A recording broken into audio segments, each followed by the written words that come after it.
Good evening and welcome to the Oshkosh Area School District Board of Education regular meeting for Wednesday, February 13th, 2019. Has this meeting been properly noticed? Yes, it has. Please call the roll. Carlin. Eliason. Evans. Here. Garner. Here. Herzog. Here. Olmsted. Here. Peschel. We have a quorum. Thank you very much. This evening we are joined by two students from Carl Traeger Elementary School, Lucy Amel and Brienne Emmons, who are going to join us in the Pledge of Allegiance, actually lead us in the Pledge of Allegiance. We're delighted you're here. So if you ladies would come forward, you can get us started.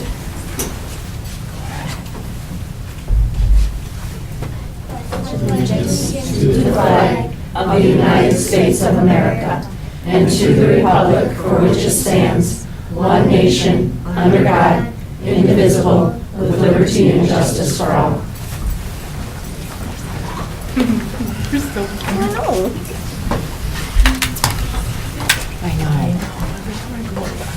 We always like having students at our meetings because it reminds us why we're here. So we have certificates of appreciation for our two pledge leaders. So Lucy, thank you so much for joining us. And this is a certificate for you. And Brienne, we're grateful for your participation tonight, so here's a certificate for you. You ladies are welcome to stay for our meeting, or if you have other things you need to do tonight, we certainly understand that. But thanks so much. We really She's like, yeah, we don't have to stay, do we? Thank you. You're very welcome.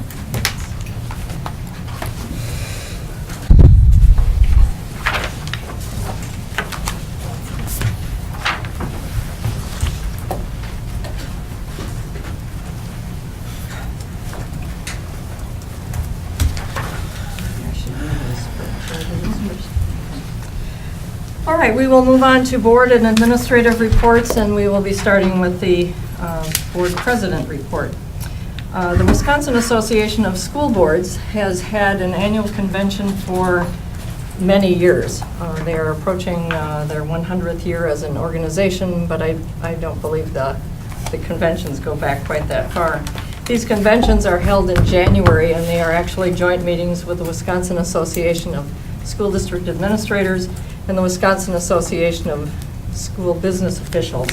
And this convention draws literally thousands of people every year. I had noticed that we have not seen artwork from Oshkosh students, and I know we have very talented art students in our district, many of whom receive instruction through our wonderful art teachers, and some develop talents on their own. And so we had 3 students from Oshkosh this year who had their work selected to be presented at this joint convention in January. So I would like to recognize 2 of the students who are with us tonight.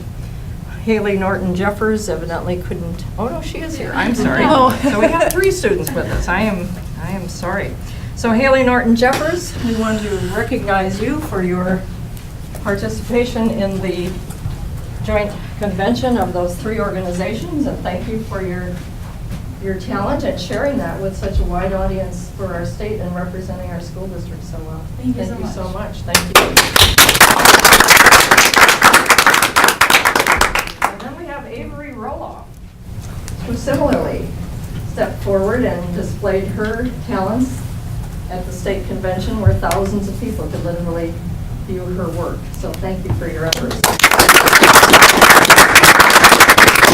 And finally, we have Peyton Willis joining us this evening, along with his parents. So thank you so much for sharing your time and talent. I can tell you that I had opportunities to see your work displayed, and I saw a lot of people standing in front, really studying what you all had produced and taking photographs. So Thank you very could much. go viral, we don't know.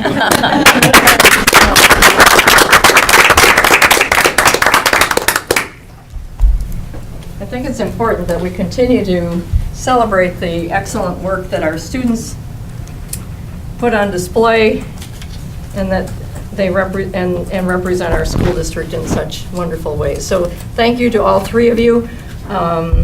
Hopefully we'll have even more students next year displaying their work. All right. Or performing on stage. Well, that could be true too. Yeah. They're always looking for musical entertainment, so I think that might be another route for us to explore. You're welcome to stay. If you have other things to do tonight, we certainly understand that.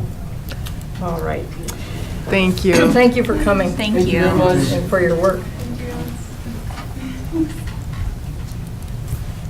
We had to reschedule a school board meeting at the end of January because of the extreme cold. And as a result, we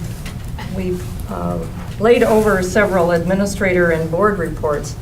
One of the things I wanted to share was two very exuberant student opportunities that I witnessed firsthand, and I know Mrs. Olmsted did as well.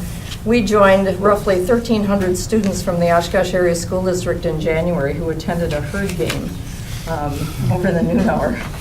The students had a good time, if you judge that by the volume of sound that came from the student loudest sections. thing. It was a great time. It was a wonderful opportunity for our students to experience that wonderful venue in the city of Oshkosh. So that was a great time. Saturday night, I had the opportunity, along with roughly 600 other people from Oshkosh, to attend the Mary Poppins musical, which was presented at the Grand Opera House, or the Grand, I believe now they're just called the Grand. And our very own school board representative from North, Emmeline Liskey, was in the title role. I didn't know if she was going to fly in tonight with her umbrella or not, but I guess she left that at home. But to all of the participants, anyone who had anything to do with that Mary Poppins performance, it was just fabulous. And kudos to everyone who was associated with that. And it's so fun to see that, again, the talents of our students on display for literally hundreds of people to experience in the city. Hundreds, if not thousands. I'd like to shift gears at this time. Steve Eliason has been a valued and respected member of our school board for nearly 9 years, since his first election to the board. Last Friday, excuse me, February 8th, Sarah and Steve's son passed away. Owen was a loving son and brother. He was a university student. He was someone who truly loved the out of doors, especially cross-country skiing, downhill skiing, bird watching, and of course sailing. Owen's memory will be cherished forever by those who best knew and loved him. At this time, I would invite all of you to join me in standing for a moment of silence in memory of Owen Eliason.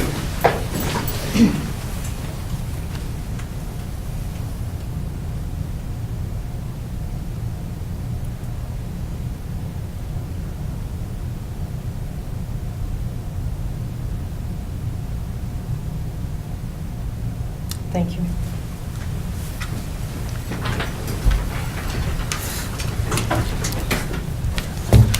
With that, I'd like to move on to the superintendent's report.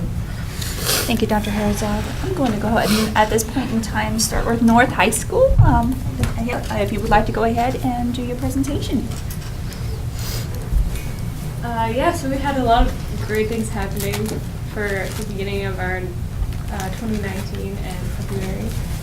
First, like you heard already, we had Mary Poppins. The musical just finished their performances last weekend. The show was very successful and sold out 3 different shows, and the cast worked very hard despite missing several dress rehearsals and having to reschedule an opening night performance. We also worked really hard fundraising to install 2 flying rigs at the Grand to add some magical special effects, which you can see up there. The Polaris National Honor Society is currently fundraising for the Special Olympics Polar Plunge this Saturday. So they're hosting a fundraising contest between the second hour classes and have several students planning to plunge this weekend. The winter sports are winding down. The first state tournament of the season is this Saturday in Madison for swimming. North senior Eddie Hansen qualified for the state swim meet in 2 events and also broke 2 school records that have stood for 20 and 41 years. Jeez. Whoa. The wrestling team is sending 4 wrestlers to the sectional meet this Saturday. Also, the girls basketball team is currently in 5th place in the FBA with 3 games this week, and boys basketball is also in 5th place, and they play at West this Friday with the girls-boys doubleheader.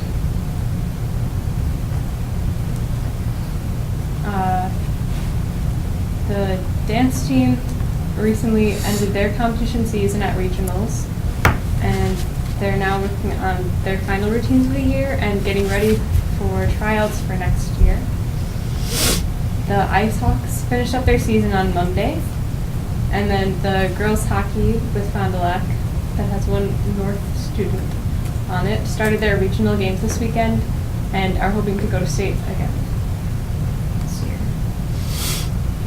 Communities hosted their 4th annual spaghetti dinner on January 25th to celebrate past projects and to raise funds to sustain future projects. It was very successful and served over 400 community members. Wow. The Communities is also advocating heart disease prevention with a project called the Heart Wall, where students and staff can write down the name of someone afflicted with heart disease and place it on the wall. Students are encouraged to participate in physical activities at school throughout the week as well, and during passing time. And then freshmen and sophomore students listened to the Voices of Men Assembly, which included testimonials and slam poetry and offered crisis resources and workers. And coming up this week, we're currently in our Sasquatch Days week, which includes dress-up days and other events like a pep rally. And then interformal dances on Saturday. Next Wednesday and Thursday, juniors taking the ACT, and then prom planning coming up as well. Thank you very much. Thank you. And at this time, if we go ahead and turn this over to Oshkosh West High School. So there's a lot going on at West this month for sports. Kind of like at North, the basketball team and the wrestling team are ending their seasons. Wrestling will be sending 9 of their wrestlers to state this year, and then basketball is coming to a good end this Friday against North at home. Sports that are going to be qualifying for state, the swim team did, the boys did, and then the dance team actually went to state this last weekend and they got 5th, so that was great for them. As for in our musical departments, the Drowsy Chaperone will be going on the last week in April. They're putting a lot of work in right now as they just start to rehearse and get all of their scenes ready. And then this is a photo from the recent Soul Ensemble with multiple students who are using their last projects and getting feedback from what they learned from that. And then more on music, this is an image from the All-City Choir concert with both North and West, so that was definitely a great experience for all of them to come together and really work together, especially around all the weather, so it was good. As for clubs, in the top left, you'll see the Relay for Life symbol, and the club Save at West is a group of athletes who all come together and were picked by their coaches in order to really help out the community and just get together within the school. And just like last year, they're putting together the Relay for Life event. It takes a couple months to do, and it's pretty much where all of the athletes come together and all the teams actually come together, and they walk laps and they fundraise, and it's definitely a great event for everyone, so we're working on that right now. On the bottom is the symbol for Care Days, which is coming up, and everyone's very excited to be working on that and is excited for that day. And then similar to North, the Polar Plunge is on Saturday, and our National Honor Society is working on fundraising for that as well. More on clubs. On the top right is the symbol for DECA. We recently there's 3 members, myself, Allison McLeod, and then Reed Olson. We just recently finished our project to qualify for nationals, so that was great for the club. Nice. In the middle is an image of mock trial. We recently got 2nd at regional, so we're qualified for state and are going to be going next month. And then in the top left is Index, always working, always getting our issues out. Snowblast is actually going on this week, and it's definitely been exciting around all the snow and really just doing all the events. And we had our dance this last weekend, which had a great turnout, and everyone had a good time. And then upcoming events, Snowblast week is this week, the basketball game this Friday at 7:30, and then Polar Plunge is on Saturday as well. Have a great month. As always, thank you so much, ladies. Beautiful job, beautiful presentation, so thank you very much. And at this time, we're going to go ahead and transition over into the superintendent's good news report. We're going to start off right away with recognizing some of our community members who have been supporting both Oshkosh North and Oshkosh West high schools. Larry Habel and Lake Breeze Golf Course were recently awarded service awards from the Wisconsin Athletic Directors Association for their dedication and work with both of our high schools, specifically within the athletic departments. This service award is given to the unsung heroes of the Wisconsin Athletics Association each year who go above and beyond to help a school's athletic department operate at a high level.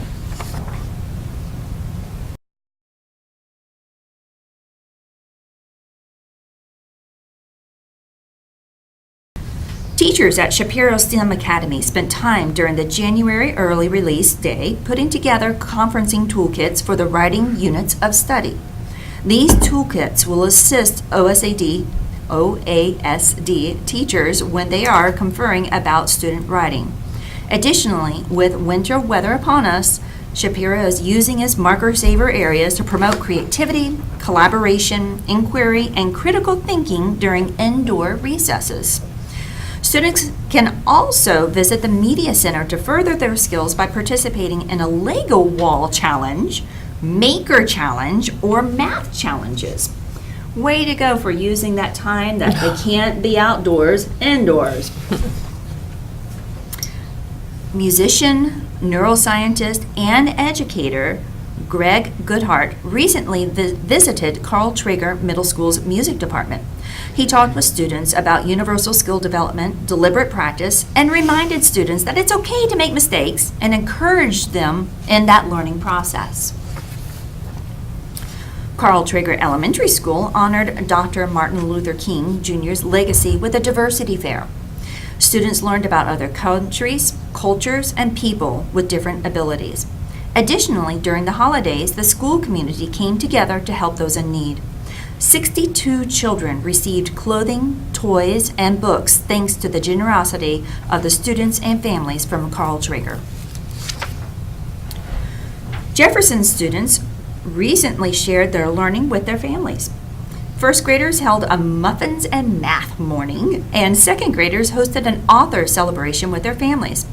Additionally, Jefferson students, families, and staff will be participating in an all-school book reading of The Chocolate Touch by Patrick Catling.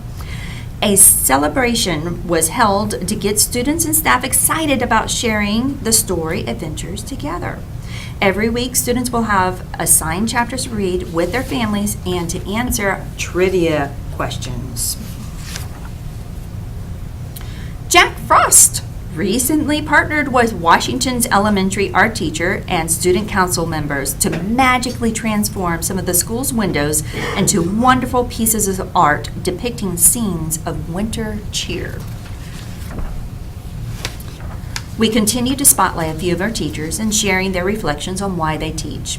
The individuals on the screen remind us of how caring our teachers are. We are so grateful for these teachers as well as for all of our teachers throughout Oshkosh Area School District. Remember, we did not have a good news report at the last meeting, so this is very... It's a lot. Yeah, it's just very compact. So here, as you can see, it's just an example of many of the areas where I'm committed to being present and engaged in our schools as well as throughout Oshkosh. And so I'm very proud of a lot of the work. And for many of these meetings, I also want to give recognition to my executive team because they were present with me, along with several of the board members for many of these different events. So thank you very much. With that, I shall turn it right back over to you, Dr. Herzog. Well, thank you, Dr. Cartwright. Do we have any other district administrator supplemental reports this evening? Seeing none, do we have other reports? Board committee reports? Okay, I have one. I'm reporting for Stephanie, who is out of the country. And I really think we can discuss that if you're out of the country, you can't take us, that you can Skype this report in. I agree with that one. But the Education Committee met on Wednesday, February 6th. And there was really just one item on the agenda. It was a report from the teachers who attended the Literacy Coaching Skills Professional Development in New York. And Dr. Cartwright touched a little bit on that in her report, but the Teachers College has been in place for over 30 years, highlighting researchers such as Lucy Calkins and other staff members who have studied reading and writing. Deb Zarling showed how attending the Teachers College in New York was a type of reboot for literacy. The Teachers College offers institutes throughout the year. A coaching institute is offered 2 times per year. During the coaching institute, 1 1/2 days are spent learning at Columbia University. The other 2 1/2 days are spent studying in schools in New York and practicing what they learned. There were thousands of applicants for this opportunity, but only 250 people are chosen to participate in each institute, and Oshkosh has sent 6 people over the past 2 years. Participants are welcomed because of their philosophy, understanding, and commitment. The program is believed to be in its infancy with a true passion for the work to be around professional development. The Teacher College provides immediate opportunities to apply what is learned. A day in the school includes time to learn new content, for example, providing 10 minutes to plan a mini lesson and then immediately teaching that lesson. Traditional coaching includes sitting down with an individual or team of teachers and discussing what is needed. The coach models and might observe the teacher. A new process allows for additional options such as sitting with a team of teachers and, in the moment, addressing and changing the trajectory. When standing next to the teacher feels supportive, it is a way of helping to develop one another. When the coach is standing next to the teacher who is working with the student, the teacher witnesses the application immediately. They were very enthused, to say the least. I think that really shows that these conferences that people go on is not a waste of time, because they came back, they were energized, they were ready to implement it all at one time almost, but they showed a little video of them actually doing what they had learned, and it was kind of interesting where they had the coach, and then the coach had a coach, and they were just kind of bouncing ideas off each other and changing the lesson plan on the spot. It was very interesting to see. The next meeting will be on March 7th at 8:30 in the morning. Thank you, Mr. Evans. You did a wonderful job of filling in for Mrs. Carlin. Moving on to the next agenda item, that would be non-agenda related public forum. Is there anyone here to speak to the board on a non-agenda related item? Hi. Seeing none, move on to the agenda related public forum. Is there anyone to speak tonight to the board on an agenda related item? Seeing none, we will move on to our 2 workshops. The first workshop is instructional minutes makeup options for the 2018-2019 school year with Ms. Conrad and Dr. Brown. Dr. Brown Dr. Brown. Yes. Great. Welcome. Yes, welcome. Thanks for having us this evening to talk about instructional minutes makeup options. This has been the hot topic for the past 3 weeks. So we're glad to be here to talk with you about that and start discussing these options. Glad to. It has, that's true, yeah. I'm being stopped everywhere. I was going to say, if your email inbox is like mine. Reflecting. Yes. It's hot. Even though it's not outside. All right, here we go. So a little bit of background information for you as far as what's in state statute and what we are required to do as a school district. So the first thing is that we have to be in compliance with state statute. There is a lot of people still believe that there is a 180-day student requirement that actually was waived back in 2012. So everything is based on instructional minutes.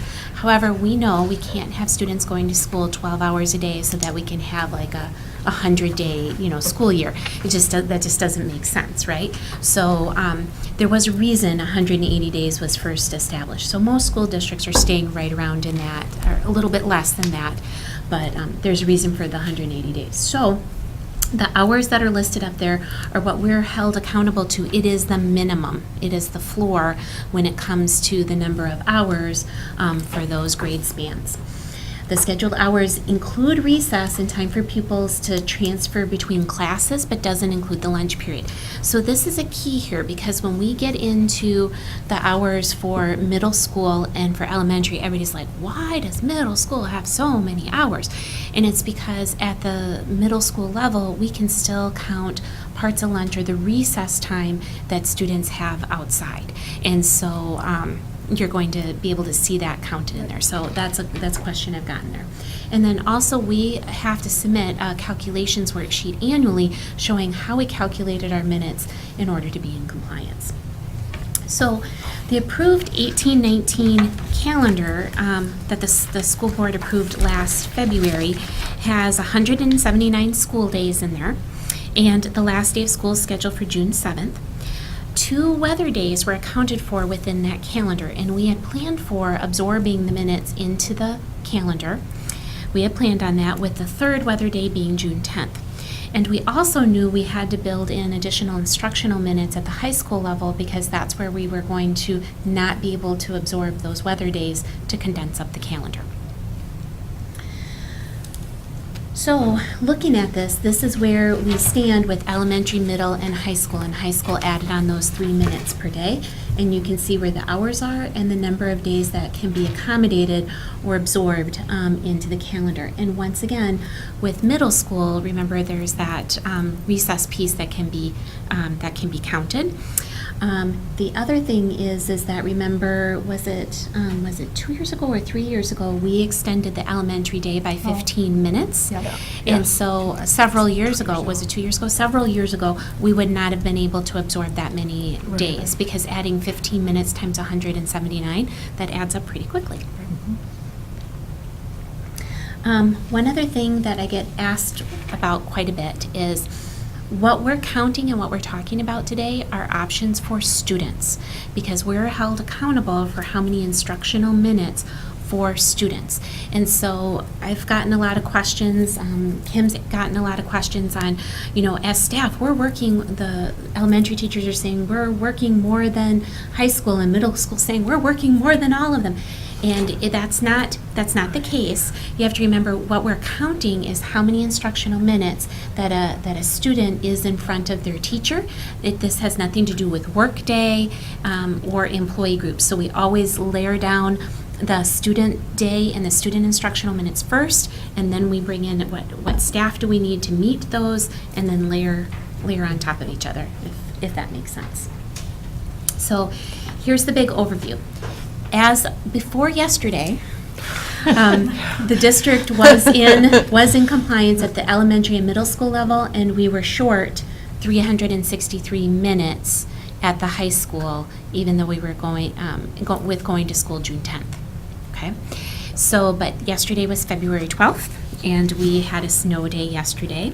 So going to school June 10th and February 18th, and now having February 12th.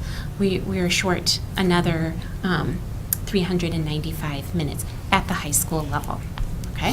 But we have some options here, so we have some options. Always options. Always options. Okay, so here we go. So, to recap here, so we know where everything falls into place here. So, Monday, January 28th, we absorbed them. And remember, we're talking about students here only, student minutes. So we absorbed the instructional minutes. Wednesday, January 30th, no school due to cold, we absorbed the instructional minutes. January 31st, students are now going to school June 10th. The 4th inclement weather day, this is where we had the special board meeting last Friday, occurred on February 7th, and Monday, February 18th will be that makeup day.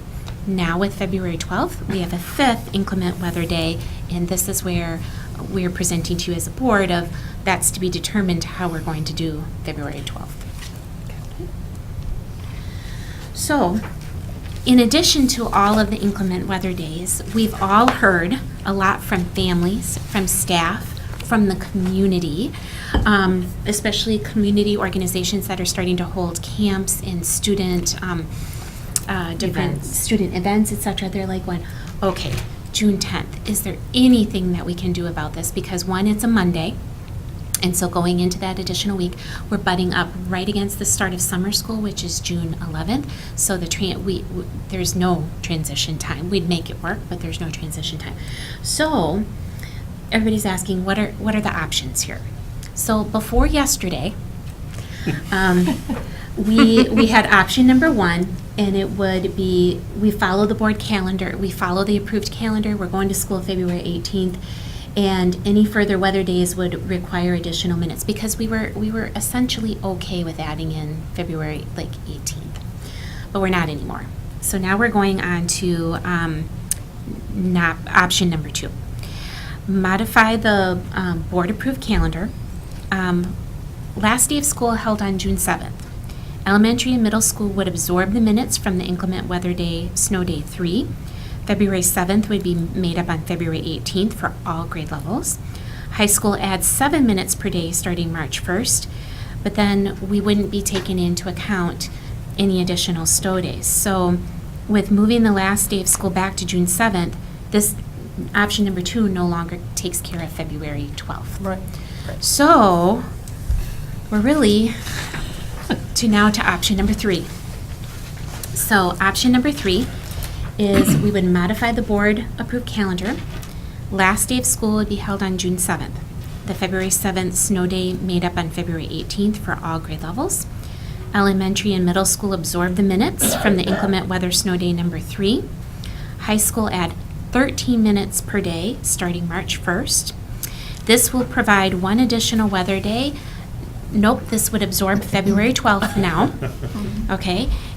And option number 3, if we have an additional weather day, our proposal here in option 3 we would not have early release on March 11th, April 8th, and May 13th, because that would we'd have a 3-minute cushion, and that would get high school up to their required minutes. So. Just as a point of clarification, how many minutes would we gain for March 11th, which I'm assuming would be the same for the other Yep.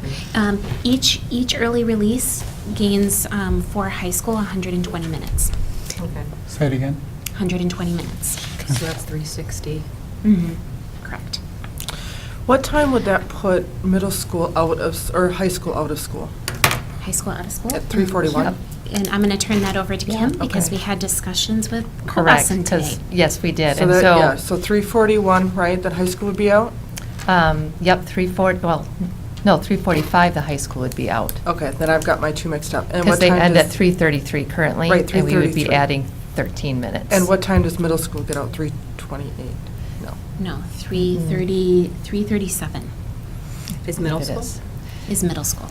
So one of the things we needed to do was chat with Cobeson, because currently what they do is they pick up high school and then they take to middle school. And we were thinking, you add 13 minutes, this should be easy. But as we started talking to them, we found out it's a little bit more complex, because they have all their transfer buses at South Park.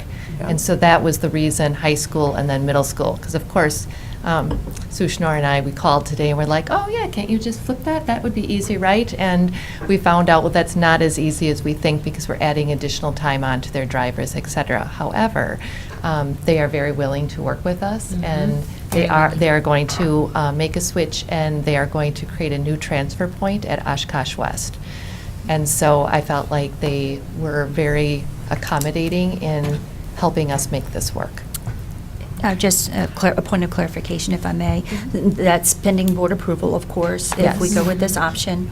And the second thing is also, so in essence, what Dr. Brown is saying is it would be a no-cost impact to the district in order to do that.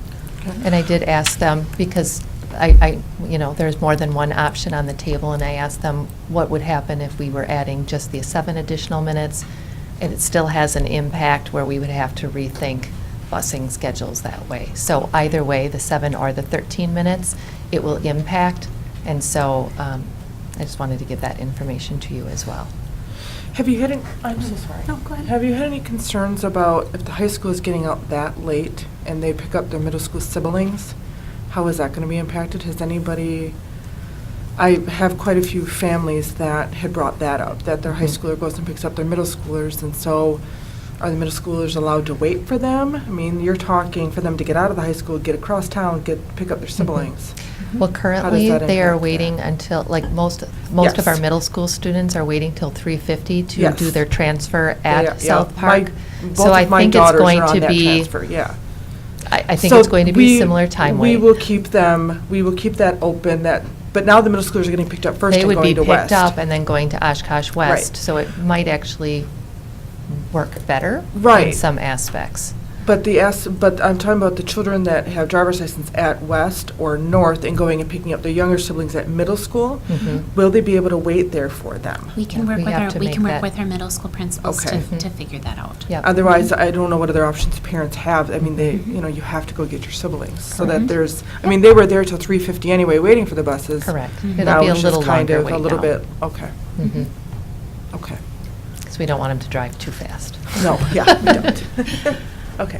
So this is, there's a lot of moving parts if we add minutes to the end of the day, plus Yep. a lot of high school students have after-school clubs, they have athletics, they have jobs. Correct. So that seems like there's lots of different moving parts, whereas if we just took away the 3 early release days, you got your 360 minutes there, and it's 3 days of Is it That hassle is, rather than. that's correct, and that's given that we have no more snow days Mhm. or cold days or anything Right. else. And the Mhm. scary part with that is last year we had a snow day in April.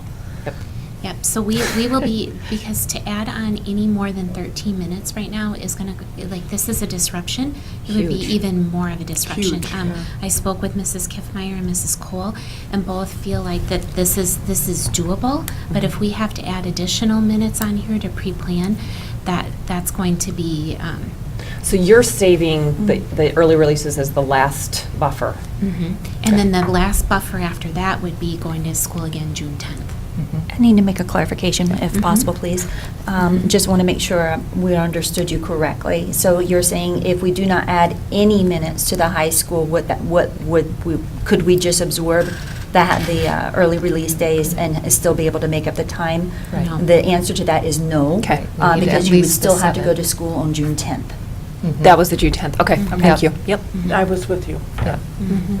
Yeah. Okay. So this gives us one, if we do option 3 and we do the early release, that gives us 1 day to Yep. spare. If we pre-approve the next snow day or inclement weather today to be to absorb the early release, that puts 1 in our pocket. And then if we get another one, then it's back to June 10th. Correct. If the So, board okay, so I'm going to say chooses. it one more time, just to make sure I'm getting it. Mhm. So we add the 13 minutes, we're clear across the board with 1 extra day. If we absorb Correct. if we designate, if the board Yeah. designates Yeah. the 3 early release days as that 1 more extra Oh, day. okay, so if we just, got it, It's the 2 together. yep, Mhm. okay. So right now, we have school those days. What if, do we have enough time? Let's say we don't have school April 9th, then we only have May 13th left. Let's say we are out of school May 9th. Do we have enough time to make up, with using 1 half-day then, to make up those minutes for the rest of the year? No, but we could be perhaps a little more creative because by adding, because it's technically 6.2 and 12.4, like, there's, Okay. we can, So we you have a can- little got it. bit of wiggle Okay. room. It's not going to So we equal could out. still do that, though, Just somehow. keep your fingers crossed. Okay, Mhm. okay. Any other comments on that? Seems we have a little more flexibility. Excuse me, I didn't mean to interrupt you. I know we're not voting tonight on this, Mhm. but I would like to ask that we have a special meeting and vote on this as soon as possible. I don't think waiting until February 27th is very fair to our families or to staff or the administration, anybody. So I'm hoping if you guys would agree to have enough time to notice for 24 hours and then have this so that we can vote on it. That seems reasonable. I was going to suggest that we could hedge our bets on the weather. We don't know what Mother Nature has in store for us for the next approximately, well, if we go by last year. 2.5 months. At least 2+ months, looking at April 15th. And I know we've had snow days as late as like the first week in May. Not very often, and it usually melts right away. But while it's coming down hard and the roads are slippery, it can be a hazard. So I can see the wisdom of adding the 13 minutes, even though there are implications for that. It's kind of like dropping a pebble into a still body of water. There's a ripple effect.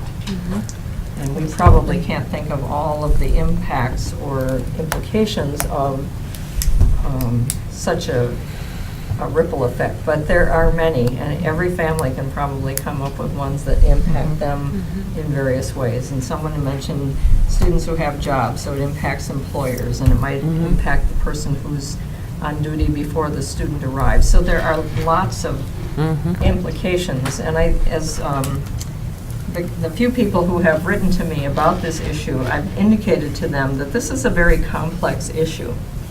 And we don't want to cut the district short. And I think the message has been pretty clear that many people would prefer not to be sending their children to school on June 10th.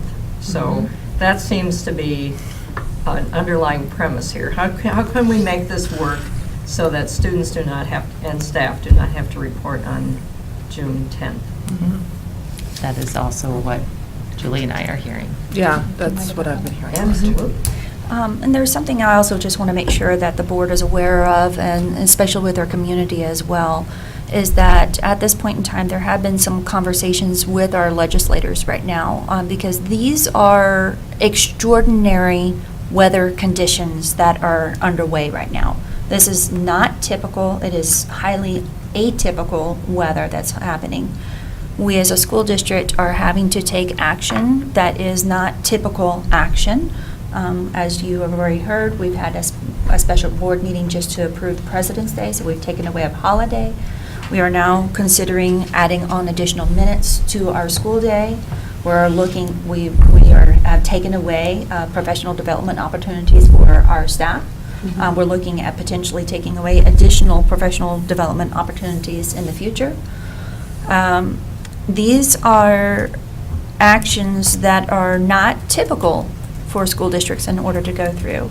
So the ask that we're doing at this point in time is for legislative action to occur in order to give a 1-year relief to school districts across the entire state, allow local control. In other words, the ask on the table is to give at least 8 hours of relief to the instructional minute requirement at a minimum, and allow for local control. So that way, if a school board does not want to take advantage of those minutes, then they say, we don't want to take advantage of those minutes. However, if you do want to, it requires school board action. In other words, approval of those 8 minutes to be rolled into the instructional calendar for relief. Again, this being a 1-year request, not a multi-year request.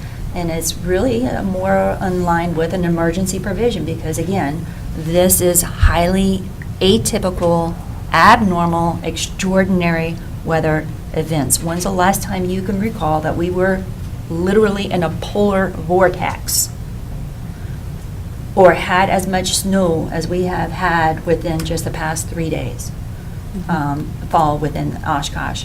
And one of the newspapers here this morning, there was an article that listed out all of the records that have been broken across the Fox Valley region within the past month and a half. So I just wanted to put it out there for the knowledge of the good, that we are making this request. And this is where, candidly speaking, as parents and community members, we would appreciate your support in supporting this request. And you can do that by reaching out to your legislators, please, because that would help us in trying to get traction on this type of request. And it would need to be a timely request because we just don't know what the weather is going to be here in the future. Thank you. Thank you, Dr. Cartwright. I'm a native of Wisconsin, and I don't remember 5 school-related situations in a 12-day weeks. period, and that's what we've had going back to the last Monday in January. That was, I think, 8+ inches, and then we had the 2 way sub-zero, -50, -40-somethings. And then we had, just last week, that ice, freezing rain, snow. And then yesterday, I believe the prognosticators from Green Bay are saying we had about 10 inches of snow. I know that snow is pretty endemic in this area in the winter, but to have 5 weather-related situations where safety of students and staff were at risk is highly unusual. I remember calendars where we had built-in inclement weather days and we didn't use them because the weather was mild. If we had serious, for example, snowstorms, they hit on the weekends. And so we should be so lucky for the rest of this year. But we have no idea what is to come, as I said earlier in the next 2 months. So I think we need to be prudent, and I think we need to take a look at all of the information that is available to us and make the best decision we can with the information we have at the current time. So just to make it, Professional, what would you like to add? so if we really want to end school on the 7th, our best option is, our only option is 3. Yes. Correct. Okay. So, and just so that I'm clear, I'm going to ask the question again. March 11th, 8th, and 13th, it's all or nothing, right? If we have another day, If we have another day, we're going to use all 3. we're going to use all of them. Yes. Whether or not that day happens on or before or after any of those days. That brings in a different scenario that we have to Yep. utilize? Well, with the rounding up to 13 minutes, we might have a little wiggle room where we could probably work through the April and the May early release day. Okay. If we truly do have an inclement weather day like in April, just using May is not going to, it would help, but it's not going to Okay. use it all up. So then we'd be back to a different option. We'd have to be figuring out a different option at that point, having more meetings to figure that out. So, So during Okay. the snow day, that's what Julie and I get to do. But really, I want you to know, Julie's the girl of the numbers behind everything. She's like amazing, and other districts call her as well to get her expertise. So we have one of the best right here. Thank you, Julie. so I feel that a couple calls, and I've seen some stuff on Facebook. I know we don't take Facebook completely serious, but it's out there, and people talk about it. And sometimes you can't tell if it's jest or not, you know. So there has been some conversation about Saturdays Okay. this spring through March and April. What is the concept of having a school on a Saturday? We could do that. It would count. Saturdays could be an option for that. My question would be is what is the appetite of our community, our staff, and our students for going to school Saturday? That would be my, but is that it's an extreme, it's an. Michaela has She can have an option, opinion. but it's an option. Okay. Saturdays would count if we so chose to do that. I'm so happy that we have our high school reps with us. Yeah. I thought about that too, but firsthand. I'm in a lot of clubs personally, and we have a lot of competitions on Saturdays. So the odds of us as a group even being able to show up that day are pretty slim. Like I know for the next Sure. 3 weeks I have stuff going on. So I mean, it would just be hard. So you bring up a thought. That stuff that they do on the weekends, that's all school-related, and could that be transferred into instruction time? No. No. Doesn't meet the rules. And the other thing is talking about ripple effect again, going Saturday, that would have even more of a ripple effect than adding 13 minutes onto the school day. Especially with jobs and. And Cobuson's not doing that for free. Yeah. Now, No, that's a whole And I nother- think that our attendance would be kind of low. now, just to be clear, since I brought up the line of questioning, I am not in support of a Saturday calendar. I just wanted to want that bring out there, voice Bob? to the conversation. So I would not be, would not be in support of Saturdays. If I may as well, only because I've seen one of the posts that was out there that supposedly I gave a direct quote towards for Saturdays. Please note that that is completely inaccurate. I have not given any quote, nor have I said anything about especially the language that was supposedly quoted from me. I will not do that. In addition to that, we are even trying to explore what, because we do have digital devices, one-to-one for third grade up through through our seniors. And so we're attempting at this point in time to reach out to a school district that has been implementing this and has done it for a while now. So it's tried and true, not a new thing this year. Sure. So to explore even options on that, but some of the concerns that we have immediately is what happens with your kindergarten through second graders and also for your families who do not have internet access at home. So those are some of the concerns that we're trying to look into and explore. I do not have additional information beyond that at this point in time, though. I would like to hear from our two high school reps if you're interested in weighing in on option 3. And give us a perspective if you'd like. I don't mean to put you on the spot, but I have, and I apologize for that. But I really And I have, weighing but okay. the high school perspective.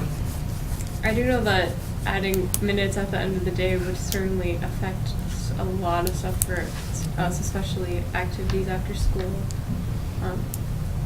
But I don't know. Have you would it work to like shorten lunch or something like that, or does that not work?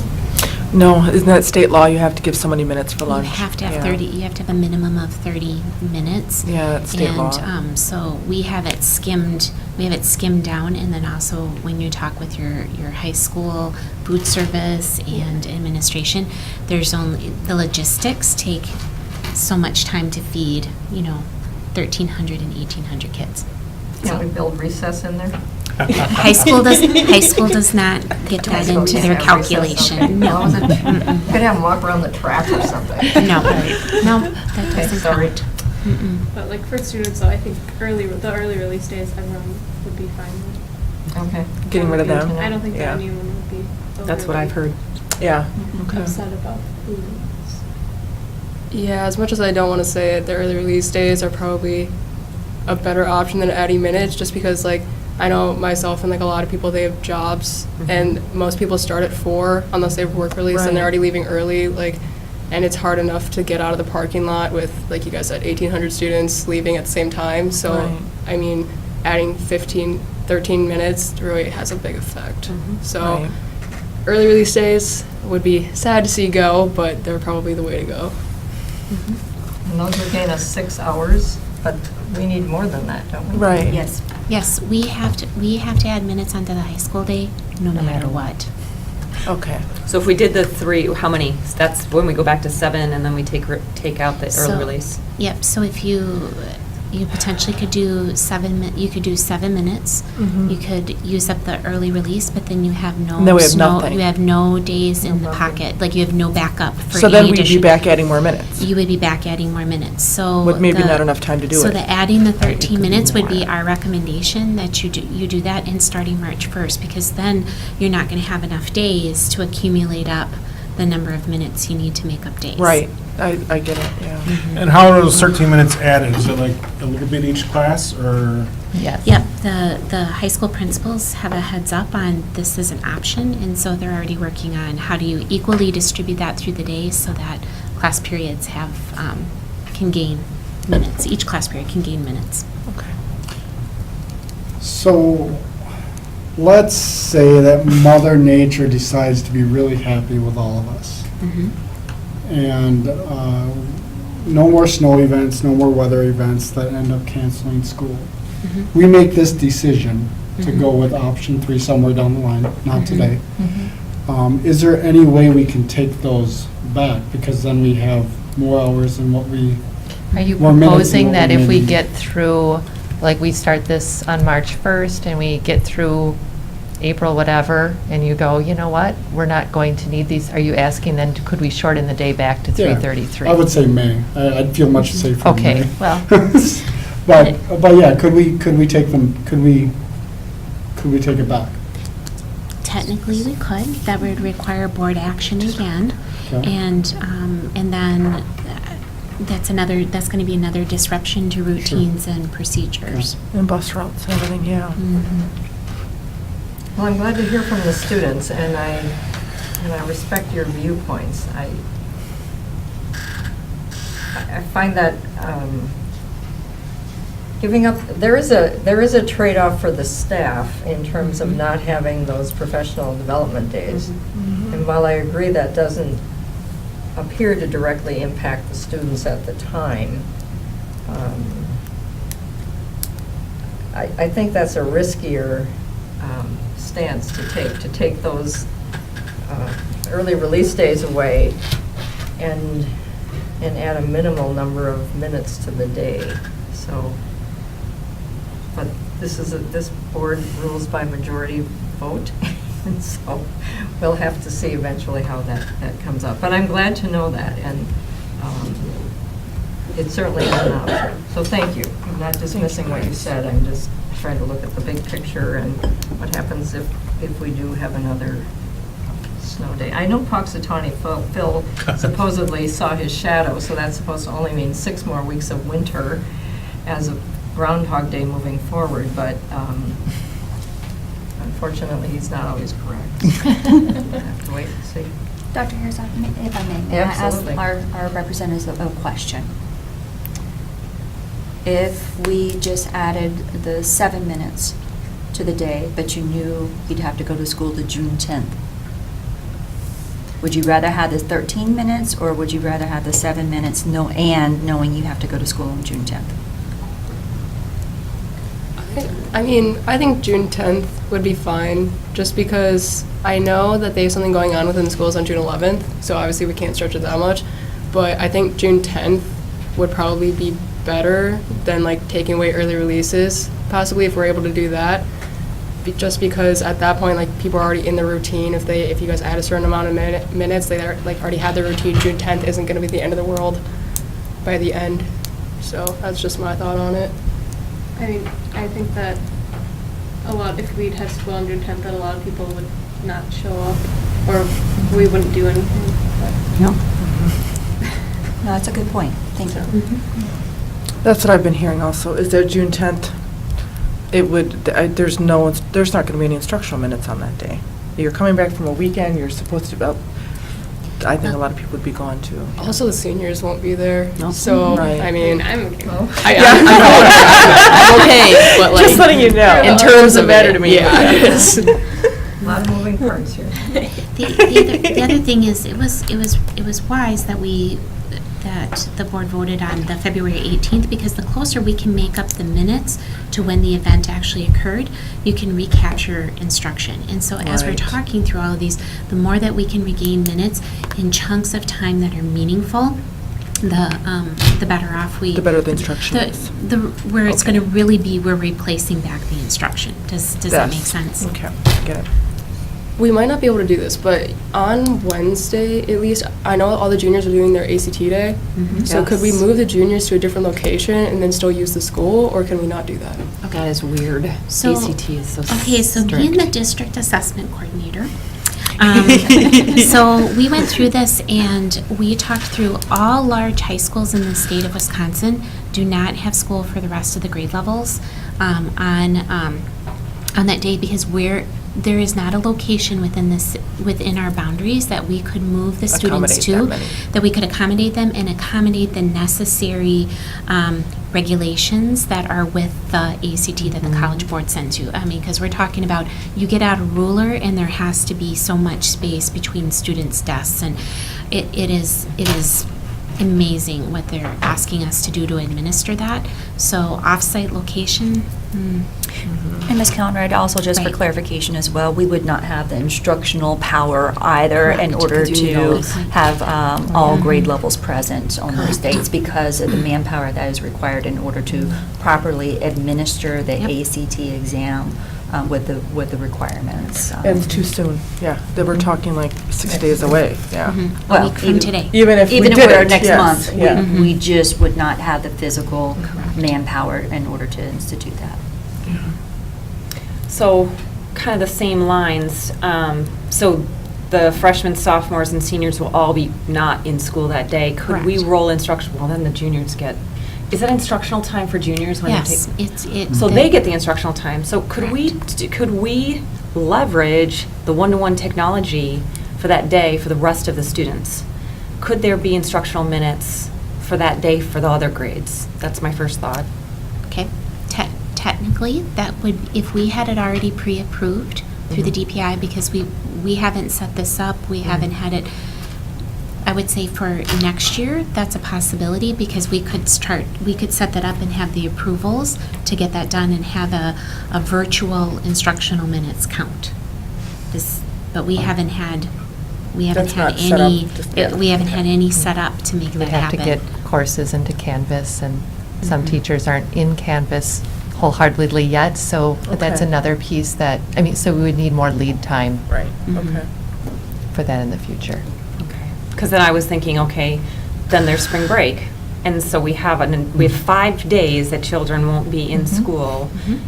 I am not advocating to anybody. However, because we have technology, we have access, every student in our school district has access. Is there a way that we could make that work in our favor I to think, gaining I instructional think the minutes? piece that we are, and I know Dave has done some advocacy work out there as well, as saying we need all of our kids to have access to Wi-Fi. Mhm. And Before we can do currently, that. we don't have all of our kids who have that access, so now we're asking. What percentage of our students do not have access? 5%. Okay. That's occurring according to the Bright Bite survey. Okay, so we can manage, we can probably solve that piecemeal if we had to. I'm not saying it's a good idea, but I'm wondering. We could do it. I just know from my lens in doing the compliance pieces, I'm not comfortable that we have enough lead time that we could say we would be in compliance and that those minutes would count. And if I understand correctly, Nina is doing the learn at home thing prior, before they got the approval from DPI, so they don't know if they're going to get approved or not. That is yet, That right? is correct. Yeah, that's And what I if saw. they're putting all their eggs in this basket, if they get turned down, then they're Then what are they going to do? they're going to be going to Mitchell. Like June 15th will be out. But it's, But still sorry, go ahead, Jim, sorry. it's just a risky prospect now, since we don't know what DPI is going to think of that. Yeah. Yep. And it seems that they're taking their sweet time of approving. 5%, that's 500 of our kids. That's a big number. Any other discussion on this workshop item? I just asked Dr. Cartwright if you could send out and have us come in earlier than next Wednesday. Like the earliest we can get in to vote on this, so that they can get this rolled out and parents will know and staff would know if we could do that. Most certainly, I'll reach out to each board member to Okay. find out availability so that Great. we can ensure that we have a Get it in quorum. here? Great, thank you so much. I have one more comment. All right. And I just want to come back to one of your last comments, Julie. And when we had the special meeting to make the decision to take back the 18th, I was fairly questioning of taking the 18th, because I was really concerned with a couple things related to families had been planning for months for that day. And we were taking, from what I was hearing, professional development that staff was really valuing. And as the board can remember, I was hesitant to even vote on it. So I wanted to kind of indicate how I racked my mind around voting in support of taking the 18th. And I think it's really important, and that's why I want to take a moment to talk about it. Go ahead. So, and it was so important that I actually even called Vicki later on in the day to kind of talk about it. So, ultimately, one of our roles is to make sure that our kids get the best education that we can within the circumstances of which we're able to provide it. So, and my decision really came down to the most quality instruction time that was available to capture back after losing time that we knew that was important, and potentially knowing that we were going to lose more time. So, and I think that's what kind of guides our decisions here, is the quality instruction time that we are entitled or empowered to provide our students and our families that send their kids to our district. So, and I think that's really important to take into consideration when we are making these decisions, is that ultimately our job is to make sure that our kids are educated. And they are.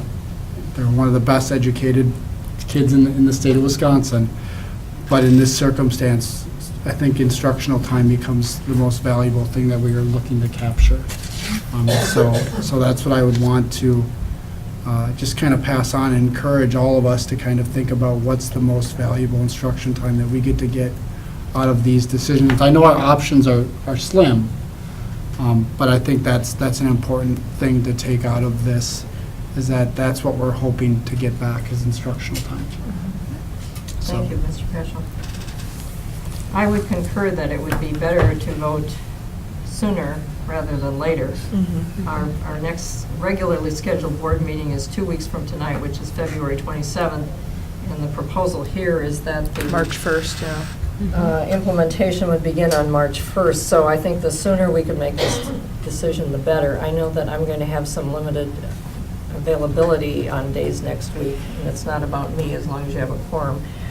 But I would lean toward this Friday if we could do that. Not because of my schedule so much, but the schedules of our families and our There's 4 of us. students and our staff members. But I will do my best to be here whenever that meeting is scheduled next week, but I do have a couple of days when I am out of town, which doesn't happen all that often, but it just happens to be next week. So, any other comments or questions?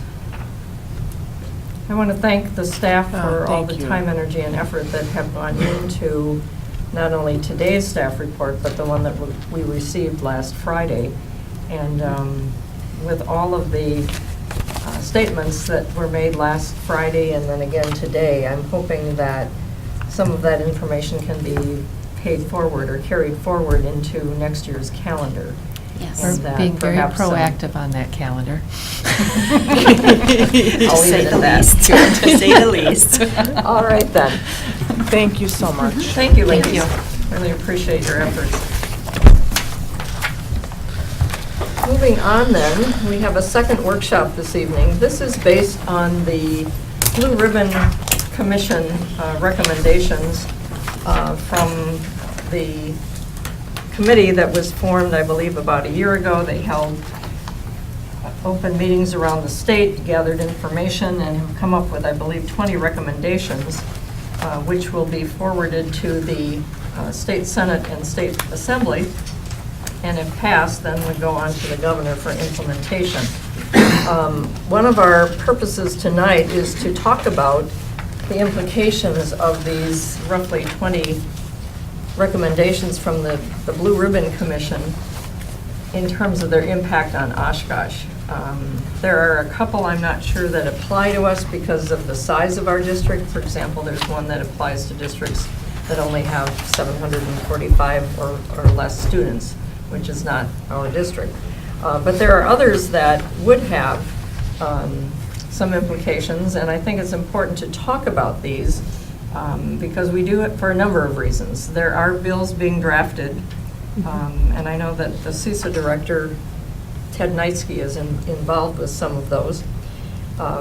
Several of us from this board and our superintendent will be attending the day at the Capitol, which I believe is March 13th, and we will have a chance to go one-on-one with our lawmakers. Prior to that particular meeting, there will be another legislative breakfast at CISA 6, the first Friday in March, which would be the 8th, I believe. So we have a number of opportunities to talk with our lawmakers and perhaps influence this legislation, let them know how this legislation would impact this district. Because for many of our lawmakers in this region, we're one of the larger districts, and that doesn't make us more important than any other district. It just means that we may have a different perspective than districts who are smaller than we are in size. So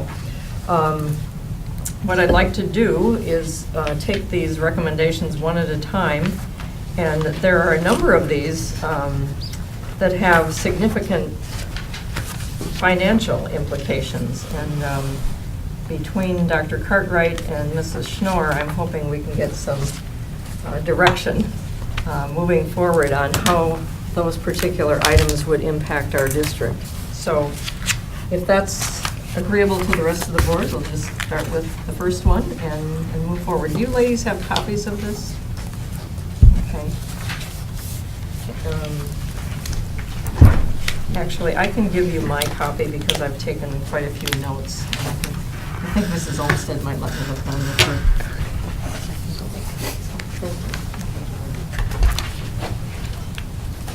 Don't you have it on yours too? Oh, I do. Yeah, it came with your board packet. Oh, yeah, thank you. I was so confused. I am confused tonight. Sorry. Thank you. All right, so the first one, these aren't numbered, but we'll just take them in order, is on page 1. It's the per pupil adjustment and per pupil aid paper. It's a recommendation that the legislature provide future increases in resources for school districts through increases in the per pupil adjustment under the revenue limits. Not a word. So what does that mean for Oshkosh? Well, the last few years, the state legislature has been giving us a 0 increase in the revenue limit and giving us an increase in what's called a per pupil aid. Okay. I personally believe it would be better to give it to us through the revenue limit formula. However, that impacts property taxpayers. Rather, if they give it to us through the per pupil aid, it's totally an aid pot, and if the state were ever to decide we don't have the money to fund this per pupil aid and they take it away, the district would have no recourse to make that up in any other way. Which happened to us. Which could happen to us, yes. Well, that did happen to us. They took away $500 per. That was on the revenue limit formula. They actually Okay, you're lowered right, the per sorry. pupil on the revenue Sorry. limit formula. But they did that statewide to every Yeah. district. Yep. So, if that was the Act 10, that impacted every district. Right, so they could, you're right, a future legislature could lower the revenue limit formula as well. Okay. So are you saying you're in agreement with this recommendation then, Yes. for Oshkosh? Okay.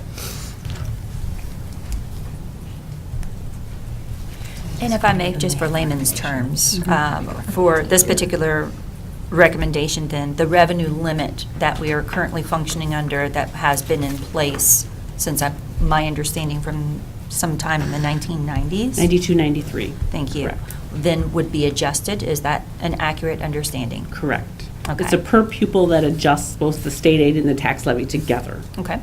And if this were to occur, then some of the recommendations that our current governor is taking a look at when it comes to specifically how to look at the fair funding proposals and those kind of things, if the revenue limits were adjusted, then a lot of the recommendations that he has made at this point in time, then we would actually realize as a school district an increase. Is that accurate? Correct. So if we are given a revenue limit adjustment, that goes on the property tax rolls.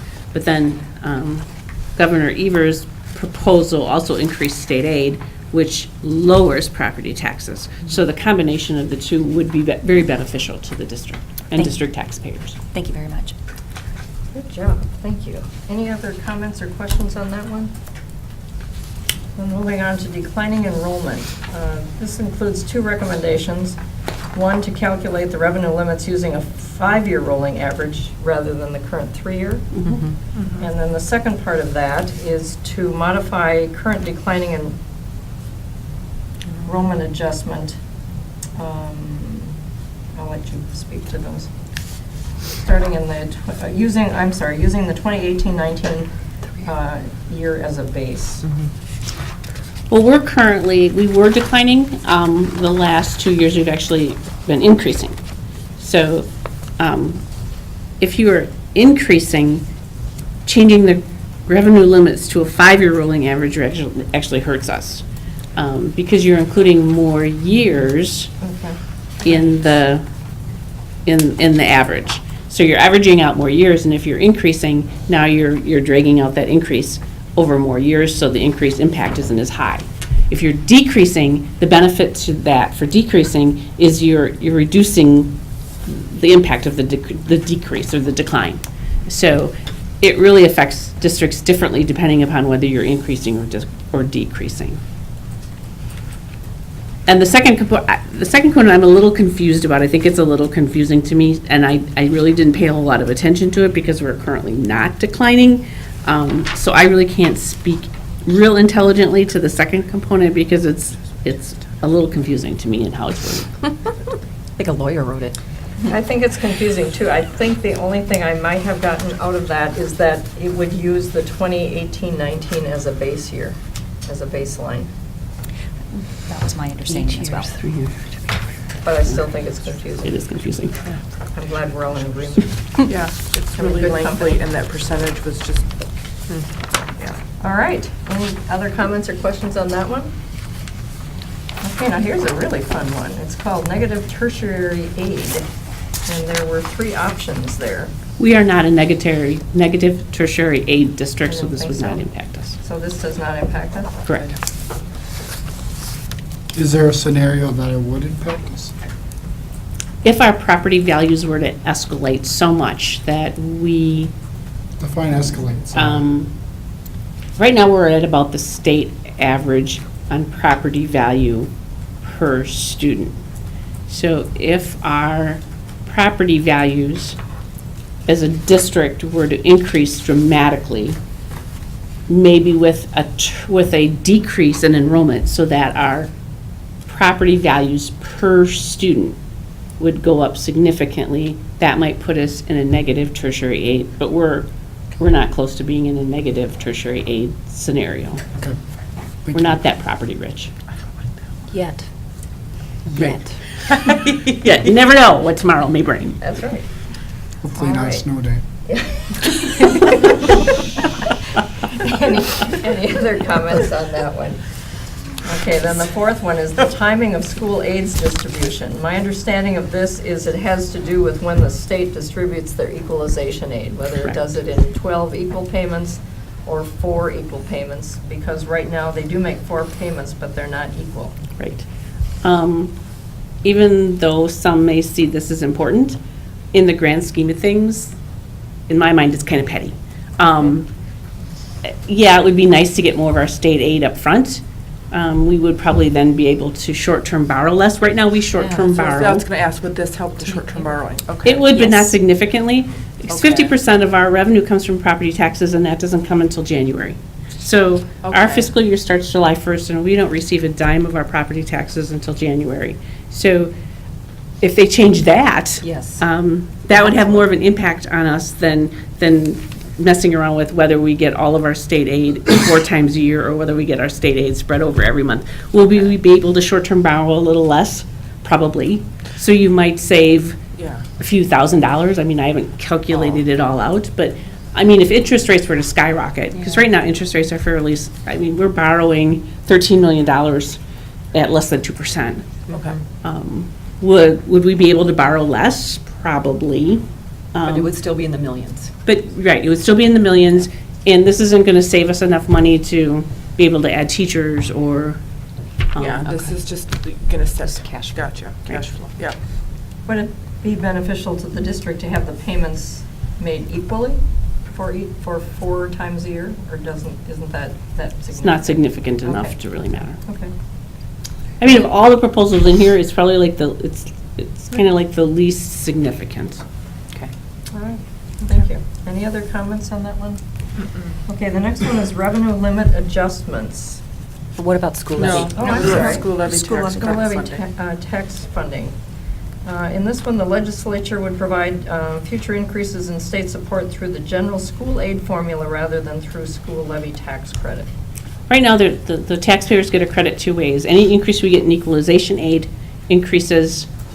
reduces property taxes, but then when the actual taxpayer gets their property tax bill, there's a property tax school aid credit that right. we as a district don't know how that's distributed, and so the property taxpayer doesn't know So when we say that our mill rate's $9.50, or approximately that, I think it's over $10 now, that the taxpayer really doesn't actually pay that because of the school levy credit that's funneled directly to the municipality that's then reduced on the person's property tax bill.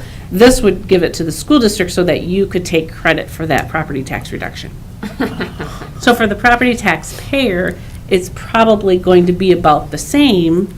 You would, as a district, would be levying less, but then the property taxpayer wouldn't have the property tax credit on their tax bill. So it's just making the school board look better than the, Is there any administrative costs? no, because the state has to distribute that money. So it To would the not funnel municipality. through us? Well, it would, if they took the money, instead of giving it to the municipalities to distribute directly to the property taxpayer, it would come to you as a school board, and you would then lower property taxes with that money. So then you would look better. So it because doesn't make you're- a change, we just look better. Right. All right, then we should totally do that. The bottom, the bottom line is that property taxpayer is still about the same. Same. It's just that you as a board would be able to take credit for it because it would bump up equalization aid, which would Right. lower the property tax bill. And, but But is there any benefit to us having that control at all in the future? You know what I mean? Like, if we had the opposite control, like you're saying, is there any, does it change it? The only way it would change it is if they were to do something that actually changes the revenue limit formula. That Right. gives you the ability to tax your taxpayers more by funneling more of that through this equalization aid formula would reduce some of the impact to property taxpayers. And you would Right. get the credit for it as a school board rather than the ultimate taxpayer not really knowing where that credit comes from. I don't know if that Got makes it. sense. Yep, I get it. But so the only big benefit would be if they changed that formula, then we would have more control. Right. Okay. Any other comments on that one? All right, then the revenue limit adjustments.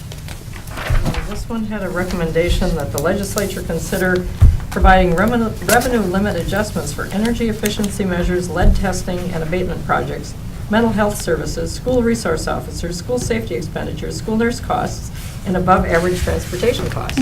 All of those would benefit us as a Yes, district. absolutely. Right, that was like a, yep. Nothing bad there.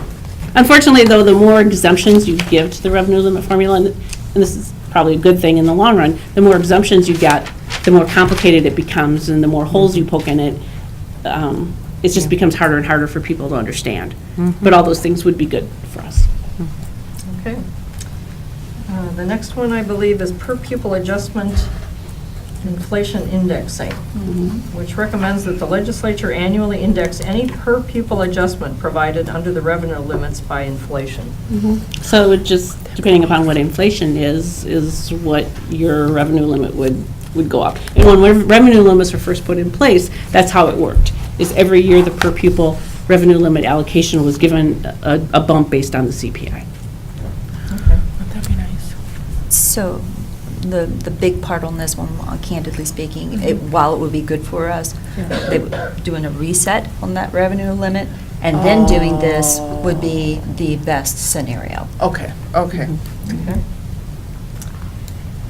One recommendation that has gained a lot of attention in a short period of time deals with the special education categorical aid. And there are three recommendations, three options, actually, and each one would raise the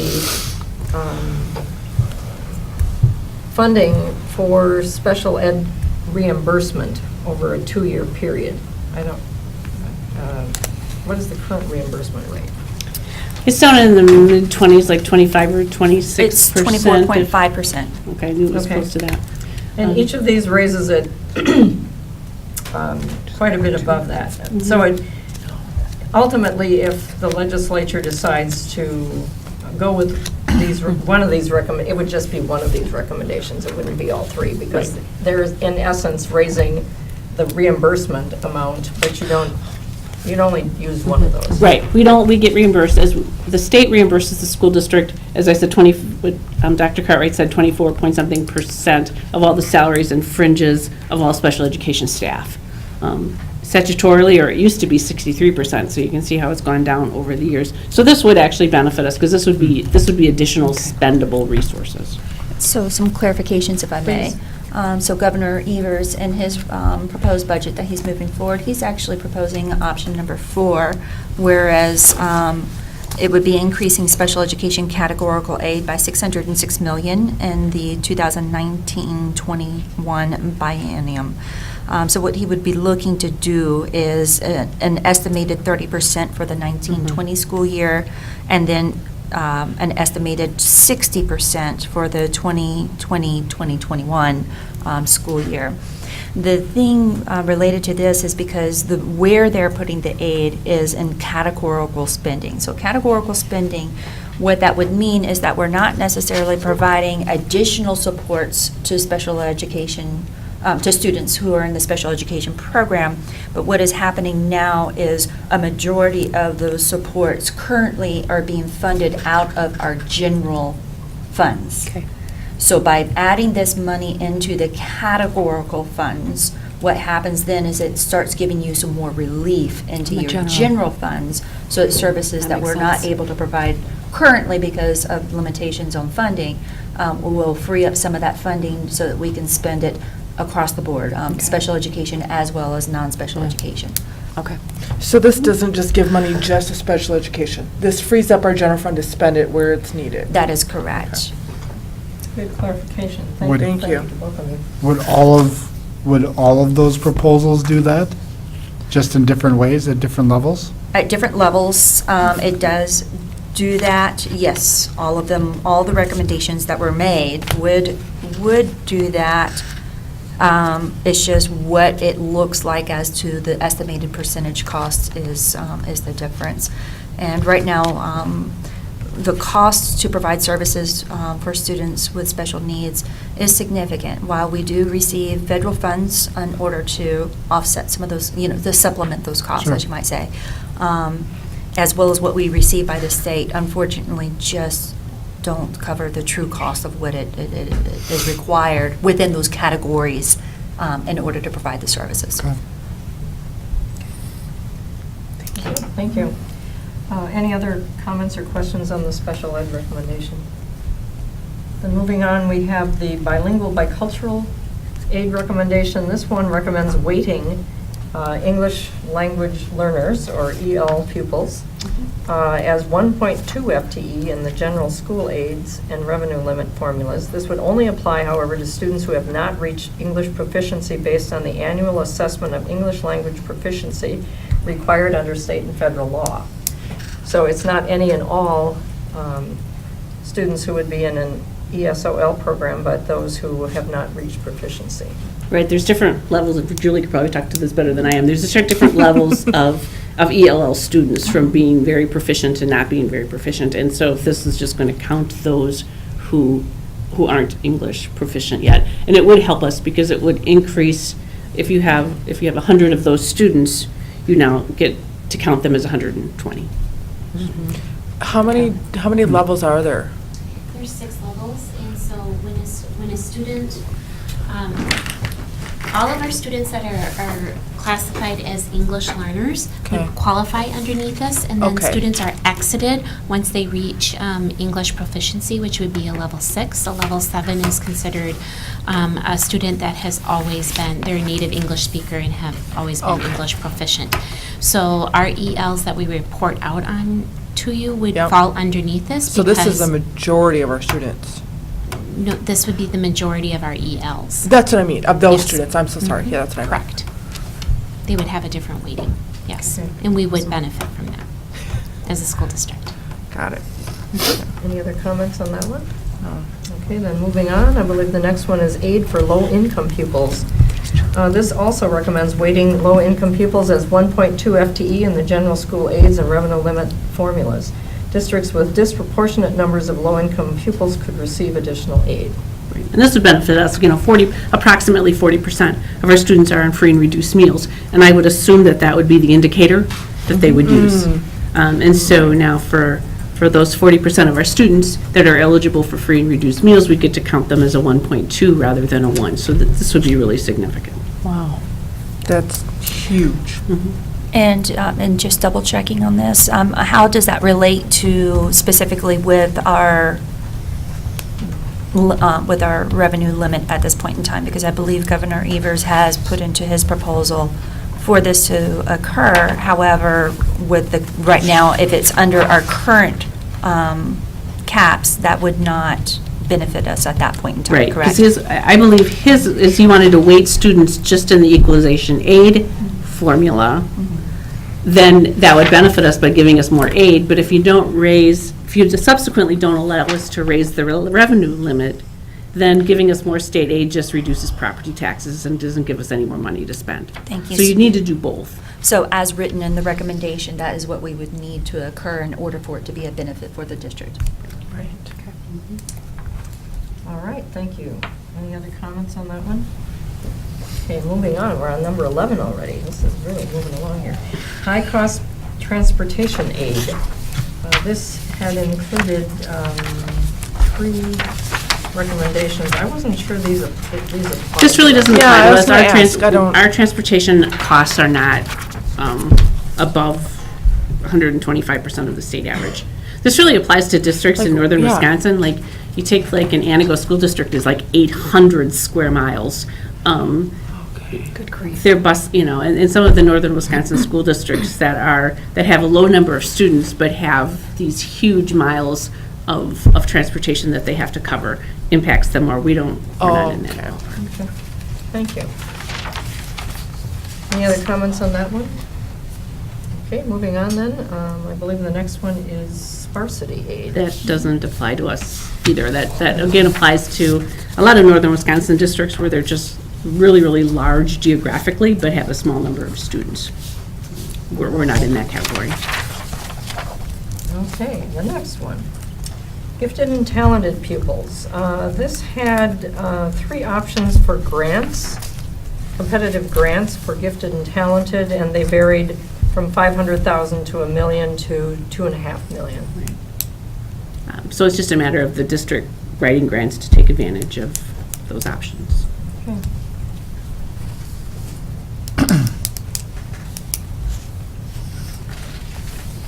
All right, then another topic that we've often discussed at this table is mental health. And as we know, we as a district are doing a number of things to address mental health issues with our students. This particular proposal calls for $5 million annually for community and school mental health collaboration grants.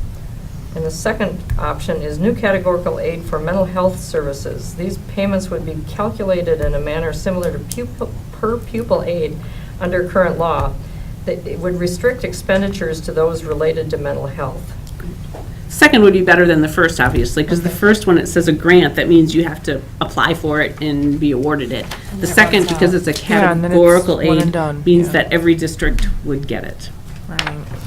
And then this thing that came from Evers, he's proposing something even bigger than that. That is- 64 million. Well, that's to be broken up across multiple areas, so it's Yeah. not just mental health, but it's also, the 64 million also, it could, yes, you are correct, So- my apologies. You Oh, are that's correct. okay. With student mental health at that point in When time.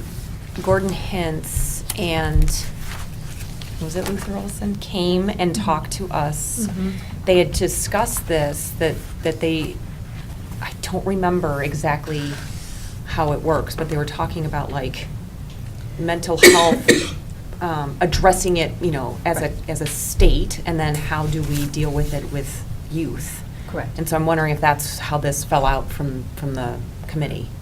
And so the important thing on this one is one of two things. One is that it either be through a categorical aid Right. process, because if it just goes out Right. to the general fund without an adjustment to the revenue limits, it's not going to help us. Right. However, if there's an adjustment to the revenue limits and they add it to the general funds, then that would help us. Okay. Or make it a categorical aid. I have one more question. It says restrict expenditures to those related to mental health. Who gets to decide what that means? more than likely that would be defined through the Department of Public Instruction. Okay, got it. Thank you. Any other comments on the mental health one?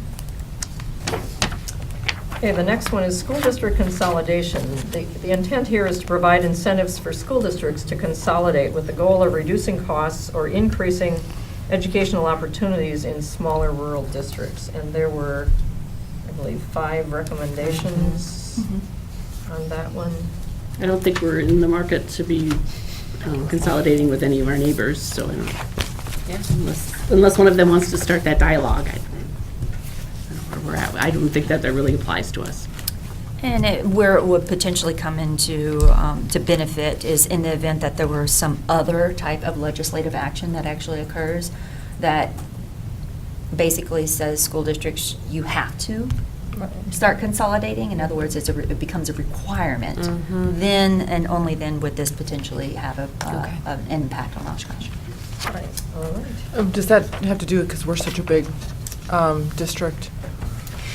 I mean, when I was saying before, when I was reading this, I was thinking that this would really affect smaller districts Right. getting together, not big districts. No, yeah, I don't see any of our neighbors being in a position that they'd want to consolidate with us. We're so nice. And we do share, like girls hockey, and boys, Right. so we do share it and Right, cross over yeah. district lines All the as time. things start to, if, enrollment falls in certain areas, we do that already. So if I had to do a prediction on this, if there were legislative action that said you must consolidate, being the 11th largest district in the state, I don't think we would fall within those requirements. Right. However, some of our surrounding districts may fall into that. Okay. And dependent upon how that would be combined, Yeah, again, we may or may not be impacted. okay. More competition, athletic competition. Very good, thank you. Any other comments on that one? Okay, early childhood, another topic that has received attention on a state level as well as locally. I know the Oshkosh Area United Way has led some conferences promoting the value of early childhood education from an economic standpoint. I'm not sure that this one addresses that, but it has some interesting proposals. For example, if students in 4K attend school full day, we could actually count them as 1.0 FTE. There's a provision to add at least another $1 million for the state support of Head Start in addition to the $6.2 million already there. The third recommendation is probably the one that's going to generate a lot of conversation because it would allow students to enroll in 4K at any time during the school year on the day after their 4th birthday, or if a student turns 4 by December 31st, they could actually enroll in 4K in September, which could mean they're 3.5, they're not 4. And similarly, they could enroll in the January term if they turn 4 between January 1 and the end of the school year. So if the end of the school year was June 7th, they could enroll in January. So that's, again, that's 6 months away. So we're talking about 3.5-year-olds in a kindergarten setting. No, thank In a you. 4K setting. yes, In a ma'am. 4K Excuse setting. me. 4K setting. Well, it's just, are those little ones ready for an all-day school? I mean, we count them now as a .6. Right. And so this provision will allow us to have full-day 4K. And I'm not sure if those little ones are ready for that. Financially, if it's anything like when districts went from half-day 5K to full-day 5K, most districts benefited, because you're also adding costs, but the impact and how much it increased your revenue limit formula was greater than the cost added to convert from half-day programs to full-day programs. So, I've not costed it out, but I'm sure being able to count those kids from a .6 to a 1.0 would benefit the district, because you also then will have to add staffing. But I don't know if you want those little ones in school all day. Well, then would that put that in there, because we had discussed it when I was reading this, and I talked to Dr. Herzog about it,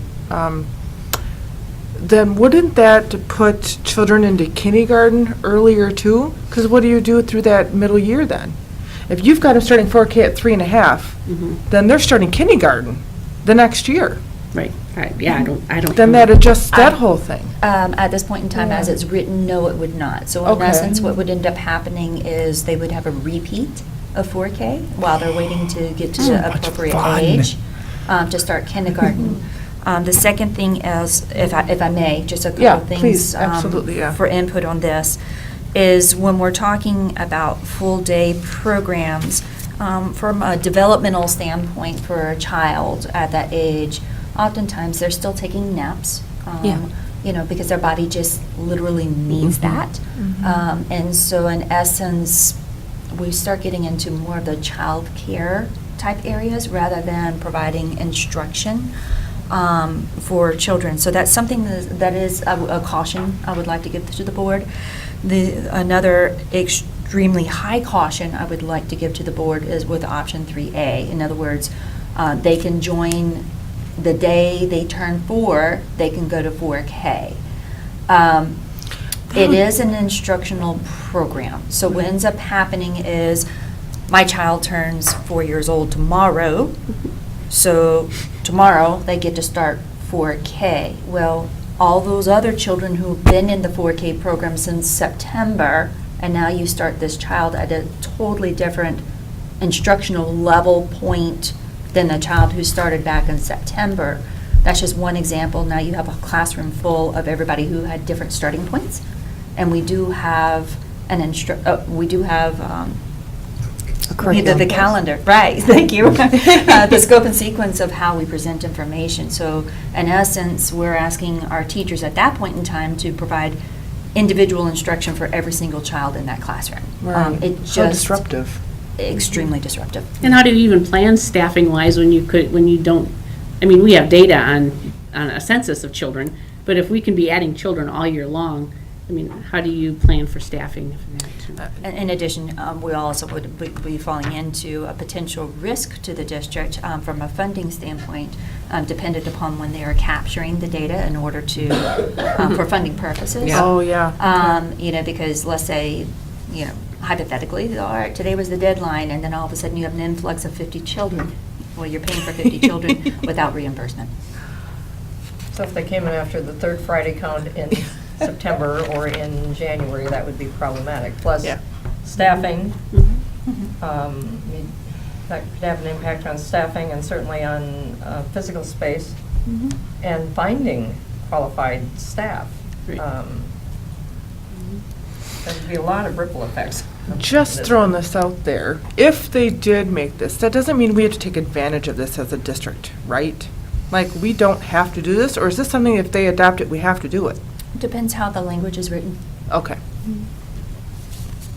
But again, if you ask me which one's the least disruptive, I would again go back to 3B, please. You know, please don't have a rolling enrollment period. We would rather have a structured enrollment period. I just don't like any of it. Did anybody read the paper on this, or just our little synopsis I here? did not. I just wonder where this came from, and who was pushing this. I can ask Ted Knightsky at CISA 6 on that. He probably could provide us with that. Yeah, Or it might be online somewhere, too. No, I think WASB has all the papers online. Oh, do they? Okay. I think. I think you're I'll let probably that right. that one. Yeah. Dan Rossmiller from the WASB staff is also a member of the Blue Ribbon Commission, and I'm sure he'd be happy to share that.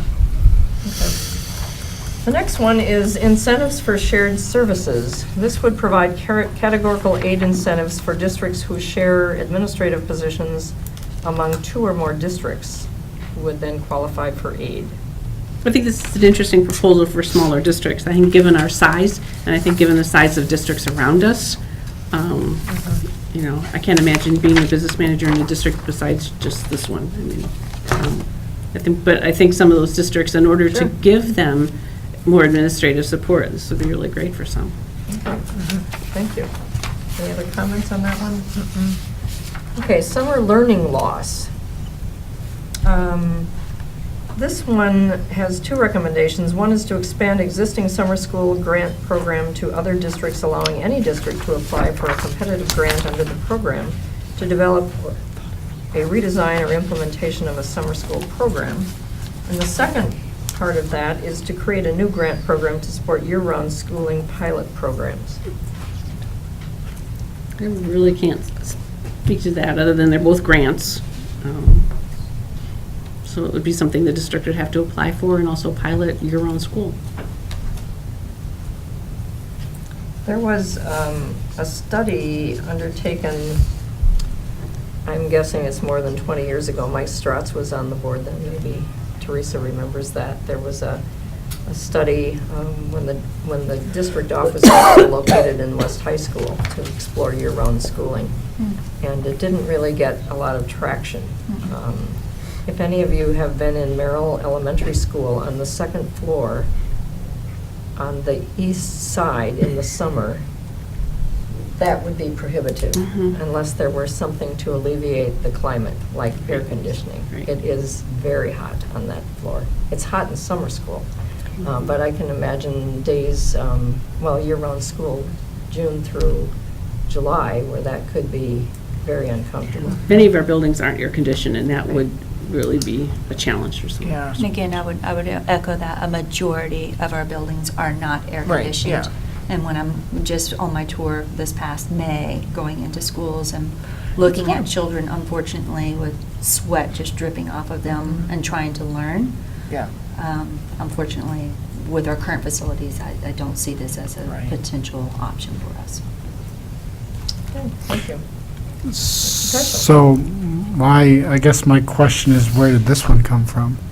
Because that's, There's lots of different models for year-round schooling, and there are, a lot of states are piloting these programs. The data shows that year-round is definitely the way to go. A lot of European schools, I mean. is so it this shorter days? Is it? And then they take off like, They do 2-week vacations, and they take 6 weeks in the summer. So they have Yeah. longer breaks.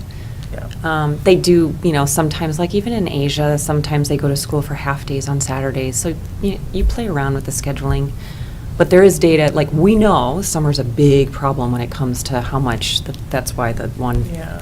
Sure. summer learning loss, right? Right. So how do you address that? But this could provide an opportunity if the district wanted to pilot year-round school Correct. in one, We find an air-conditioned building, and we then could try it. try it as not district-wide, but in one location. Yeah. Yeah. For people Or at who least- wanted that option. Pardon, I'm sorry. I'm sorry? Or at least in our AC'd Yes. buildings. Okay. Mhm. Okay, then, educator workforce shortage. This has a couple of recommendations also. The first one is to create a teacher loan forgiveness program modeled after the current law minority teacher loan program. Under the program, a student enrolled in an educator preparatory program leading to teacher licensure in a shortage area could receive a loan of up to $10,000 a year with a maximum of $30,000, and then after graduating, if they taught full-time in an urban or rural district, they could get a forgiveness of 25% of the loan. But it has to be in a shortage area. So I don't know how they, I How haven't do read you how they're define that? defining that. It's the And whole when you state. start school, Yeah. it's shortage, but then by the time you graduate, it's not shortage With anymore? all those Like how- 4-year-olds coming into kindergarten. There you go. I think, I know CISA 6 has a program called Residency in Teacher Education. It's a teacher preparatory program for people who have bachelor's degrees but not teacher licensure. And they define shortage areas in a variety of them. They're things like art, music, math, science. They are not elementary education. But depending on the area in the state, we might not have a problem with number of applicants in elementary ed, but a district in northern Wisconsin or southwestern Wisconsin might have a problem with that. But generally, it's the math and the sciences, the arts, music, foreign language, I think is also on that list. It's whatever the state however the state defines it. Special ed is Got it. another shortage area. Okay. So clarification, it's not a region, it's an area of study or teaching Yeah. Correct. that is the shortage area. Mhm. Okay, just Correct. making sure. And, sorry, this has a second part, where if somebody retires, and is starting to collect their teacher retirement annuity. This allows them to come back and teach, and then they have the option of not continuing to collect their annuity, right? But going back to work full-time. Right. They Punish. The legislature several years ago was so concerned about double dipping, people that retire and then come back to work, that they put in these pretty restrictive provisions. There used to be like a 30-day window, now you have to do a 75-day window, and then they limit how much income you can make if you go back to work. And so it really discouraged anybody from retiring to coming back. Even if they sub, and they sub too many days in a row, they can exceed the limit. And so a lot of our retirees don't come back, don't sub. And if they do sub, they have to watch how many days they can sub, just because someone was worried about people double dipping. So this would relax that a little bit. So would this help us? Yes, that would help us. Significantly, and it's also important to note that this would be applicable to instructional level positions only. It's not applicable to administrative level. So just a clarification. Thank you. However, we're experiencing a majority of shortage across the entire state, actually the entire nation, is definitely in our instructional ranks. What about that forgiveness program? I think that's interesting. I had asked Belinda if she'd heard anything about that, because our benefits consultant associated sent me an article that some businesses do forgive student loans, and I think it'd be really appealing. You'd want to put some restrictions on it, that they'd have to teach here a certain number of years. I don't like the idea that you only limit it to shortage areas, because you would like to think that all teachers are important. And if you hire a new teacher, you're going to forgive the loan for some, but not others. But there are loan forgiveness programs on the national level as well for teachers and instructors. So it's not like they wouldn't have something that they would be able to apply to take part in, but this is targeting specific areas, correct? I believe so, yes. Targeting shortage areas. And the ones at the national level are actually from what I understand, are much better, provide much more than what this would provide. So. I thought this category might include another provision, and that would be to renegotiate or do something about the student loan percentages. Because new teachers coming in are typically subject to increases tied to the consumer price index, which has been under 3%. But I believe the interest rates on those student loans would be above 3%. If I understand correctly, most times the loans for which students participate in are not regionally controlled. In other words, they're national organizations, you're larger, or federal. I would need to, Mr. Peschel, explore what you're talking about, just for clarification purposes on the national programs that you were referencing. It's a much towards. greater time frame than what I think this is suggesting, that they have to be involved in the loan payment program. And I think the categories could also be different between a national level versus what Wisconsin itself would define. Sure. There are other states across the United States that do provide this. So even some of them at a higher rate of loan forgiveness, provided that an instructor or a student at the time stay within that special needs area, whatever that identified category is, and then they must be teaching within that area for X number of years within the state. And then the state then starts paying out, has the loan forgiveness on that, but even at a higher rate than what's proposed here. Sure. I think in this one, the devil's in the details, right? We don't know a lot of those details. And if we knew more about what it could be, we'd be able to have more of a favorable feeling about it. So. Correct. Good point. Thank you, Mr. Peschel. And the final one is 2/3 funding. There were 2 academic years, 1996-97 and 2002-03, where the state of Wisconsin had a commitment to fund 2/3 of K-12 partial school revenues. This recommendation states that the legislature could restore the 2/3 funding commitment to mitigate the levy impacts of the other recommendations. Because some of the other recommendations do fall on the taxpayer. So if you also then got a bump in equalization aid, that would mitigate some of that impact on the property taxpayer. So would this be a benefit to Would our be. district? Mhm. Could be. And this is also one of the areas where Governor Evers has made a recommendation within his budget. Okay. Are there any other comments or questions on these approximately 20 recommendations? Anything we missed or any comment that came to you after we passed a particular item by? I have one comment, and I wonder if there's like more advocacy that we can do as a board in kind of letting our area legislators know kind of how we feel or what direction we'd like to see them go.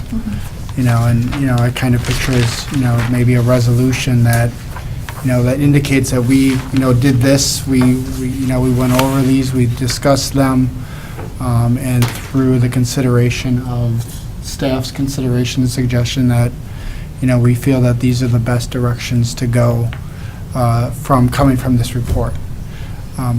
I guess I just put that out there as a level of advocacy for this board to take part in. So, is that something that we might want to take from this? Personally, I think that's an excellent idea.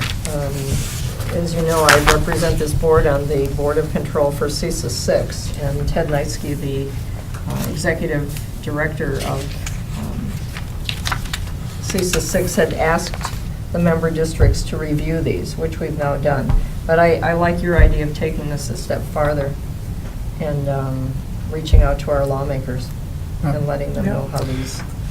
I think there's a couple. That's me personally. I'm not sure how the rest of the board feels. I think there's a couple different ways that we could do this. We could invite our area lawmakers in to come and sit down, sit at the table and have a conversation. I know I talked to Representative Schra last week, and he's definitely indicated in being interested in coming and talking with us. Great. I think there's a resolution that we could do. I think we could set up our own, you know, lobbying days. There's lots of different ways that we can let our area legislators know that these are the areas that we'd like to see them, direction that we'd like them to take. So, but I guess I just put that out there. I don't necessarily know which way to empower us the most to go. So. Well, I think that your two ideas might fall under request for future agenda items. Sure. Okay. In the short run, and then we can go from there. May I That make, sounds reasonable. Dr. Cartwright? may I make three Absolutely, recommendations? sure.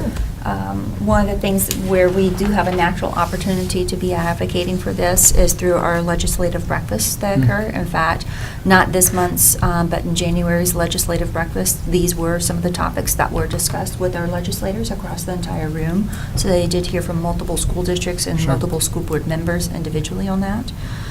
We also have coming up our Day on the Hill. So if the board wanted to have pointed discussion bullets in order to take in, so that way, as we go in individually, and the more of us being able to be present and available to attend that, oftentimes your face-to-face helps, as you might say. Sure. In addition to potential action on that. So those are just some potential recommendations that the board may want to consider. And then my last point is just a clarification. If you look on Appendix 3, on the paragraph at the very end is actually the hot link to where you can locate individual papers if you wanted to read those individual papers. Perfect. Great, thank you. Yeah, I went to the session at WASB when they did the panel discussion on this. And first thing to keep in mind, and this is recommendations, nothing happens unless somebody makes it into a law or proposes it. Sure. A bill. And from the way they were sounding, not every one of these is going to get moved onto the floor for debate. Senator Olson seemed to be a little more positive than Representative Kitchens. Representative Kitchens made it sound like anything with money involved with it, we're not going to move on it. He was also kind of saying that Governor Evener's budget is going to be dead on arrival, basically. So there's big hill to get up and over to see a lot of these things get moved. Sure. Into the Assembly, into the Senate. Okay, well, we've got several ideas to follow up on as far as advocacy, but I think we accomplished a great deal tonight, I hope. There's a better understanding of each of these items and how it may impact our district. And then the next step would be to decide or take a look at how can we advocate for those areas that would most impact our district. The lawmaking process is an interesting one, and it has certainly changed over the years. But my understanding is that lawmakers do appreciate letters, not just emails, but letters. And there are good ways to influence our lawmakers so that they hear the voices of the people and how those most impact the people whom they represent. So I think we've got some options here to explore to take this to the next level. Okay. Very good. Thank you, Mrs. Schnorr. You did an admirable Yes. job tonight. Yes. Thank you. Without a note, even. Yeah. Oh, well. Very good. All right, moving on then, we have individually considered resolutions. There are two tonight. Resolutions authorizing issuance of an order, A, detachment of small territory, and B, attachment of small territory. I'd like to make a motion, can I do that now? Okay, I'd like to make a motion to waive the wording for resolutions 1A and 1B. That's separate. I would like to make a motion to waive the reading for resolution 1A. Okay, we have a motion and a second that. second. Okay, so then, do we discuss that, or do we just go ahead and vote? Well, Okay. Yeah. Or is there any discussion on that? Yeah, I think that might. I believe Bob wants to discuss. Okay. I'm perplexed. What's the rationale? Have you seen the reading? Did you It's a read Yes, plat- I have. It's a plat. I mean, Yeah. Okay, I yeah. don't think she needs to read the Okay. whole thing, so I'm making a motion that we don't read the entire thing. Understand what that Got it. is. Okay. Even if she read it right, I don't think anybody would know what she's talking about, including Barb. It's funny. I'm not sure I Like, would know what it's I'm really talking funny Yeah. to read. So it takes time and it doesn't Like, serve us to read the whole 8 thing. minutes and 59 seconds north to like, what? It's the legal description Sure. of the location of the properties. Yeah. I get it. I want to go there and try to figure it out. Okay. It's redefining some properties that impact both Oshkosh and the Omro districts. Yes. And there's no monetary Correct. implication. No students. No Correct. students are impacted. Okay. But it's essentially redrawing boundaries, is that correct? Mrs. Yes, Schnur? correct. We're exchanging two pieces of property. We are detaching a piece and then attaching a piece, and they're shaped a little different, but property values-wise, they're relatively equal. Okay. So we have a motion and a second to waive the reading of Resolution 1A. Is there any further discussion? Please call the roll. Peschel. Aye. Peschel, aye. Carlin. Eliason. Evans. Aye. Evans, aye. Garner. Aye. Garner, aye. Herzog. Aye. Herzog, aye. Olmsted. Aye. Olmsted, aye. Motion carried. Okay, so then we would need a motion for the original resolution Yes. and a second so that we can move forward. So does somebody need to move? So moved? Yeah. So moved. Second. Any discussion? Okay, it's be it resolved that the Oshkosh Area School District approve a resolution authorizing issuance of an order under Wisconsin Statute 117.13, detachment and attachment of small territory initiated by school boards. So moved. It's been moved and seconded already. We just need to vote. Any further discussion? Please call the roll. Carlin. Eliason. Evans. Aye. Evans, aye. Garner. Aye. Garner, aye. Herzog. Aye. Herzog, aye. Olmsted. Aye. Olmsted, aye. Peschel. Aye. Peschel, aye. Motion carried. Okay, then we have Resolution 1B. I'd like to make a motion to waive the wording for Resolution 1B. Second. Any discussion? Please call the roll. Eliason, Evans. Aye. Evans, aye. Garner. Aye. Garner, aye. Herzog. Aye. Herzog, aye. Olmsted. Aye. Olmsted, aye. Peschel. Aye. Peschel, aye. Carlin. Motion carried. Then Resolution 1B. So moved. Second. Any discussion? Please call the roll. Evans. Aye. Evans, aye. Garner.